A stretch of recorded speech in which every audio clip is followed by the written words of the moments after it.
ہر قسم کے روحانی جسمانی مسائل اور وظائف کے لیے پیر اقبال قریشی چینل کو سبسکرائب کریں۔ نحمده ونصلی علی رسولہ الکریم، اما بعد فاعوذ باللہ من الشیطان الرجیم، بسم اللہ الرحمن الرحیم۔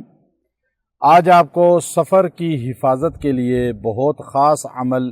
دینا مقصود ہے کہ جب آپ سفر پہ نکلیں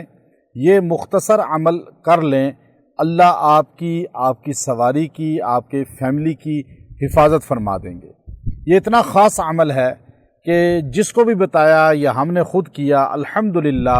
بہت مواقعوں پہ اللہ کی مدد اور نصرت کو ہم نے سامنے محسوس کیا۔ چونکہ آج ہم ایسی جگہ پہ موجود ہیں جو العلا شہر ہے اور ہمارے قریب ہی قوم سمود کی بستیاں ہیں جن پر اللہ کا عطاب نازل ہوا، اور حضرت صالح علیہ السلام یہاں قیام پذیر رہے اور یہاں اللہ کی توحید کی تبلیغ کرتے رہے، اور قرآن حکیم کے اندر ان کا واقعہ سورہ ہود کے اندر خاص طور پہ موجود ہے۔ یہاں یہ تحفہ آپ کو پیش کرنا ہے کہ اللہ تبارک و تعالی جب بھی انسان کو سفر کی توفیق دے تو سفر پہ اللہ کو یاد کرے، اور سب سے پہلے دعائے سفر ضرور پڑھ لیں۔ ہر مرد عورت بچے بوڑھے کو یہ دعائے سفر آنی چاہیے، جو ہے ہر انسان کو یاد ہونی چاہیے، تاکہ انسان جو ہے دعائے سفر کے ذریعے اپنی حفاظت کرے۔ پھر اس کے بعد آپ نے ایک مختصر عمل کرنا ہے۔ اس مختصر عمل کا فائدہ یہ ہوگا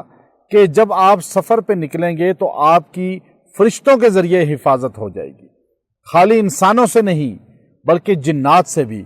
شریر جنات ہوں یا موذی جانور ہوں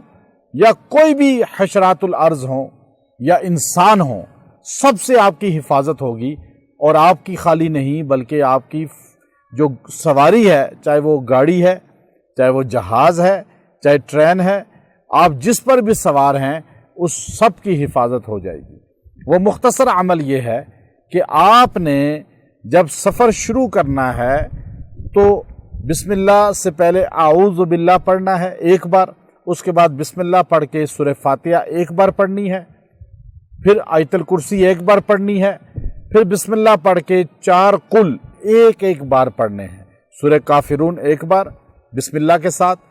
سورہ قل هو اللہ احد ایک بار بسم اللہ کے ساتھ،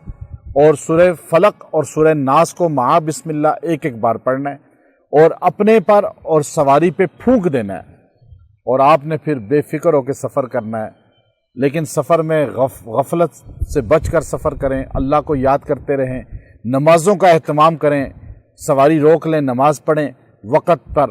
قضا نہ کریں، اور انشاءاللہ یہ سفر آپ کا پرسکون ہوگا، ہر عافیت سے آپ کی حفاظت ہوگی۔ ہر سننے والے کو یہ عمل اجازت ہے اور یہ بڑا مجرب عمل ہے، انشاءاللہ آپ کی پکی حفاظت ہوگی۔ وآخر دعوانا ان الحمد للہ رب العالمین۔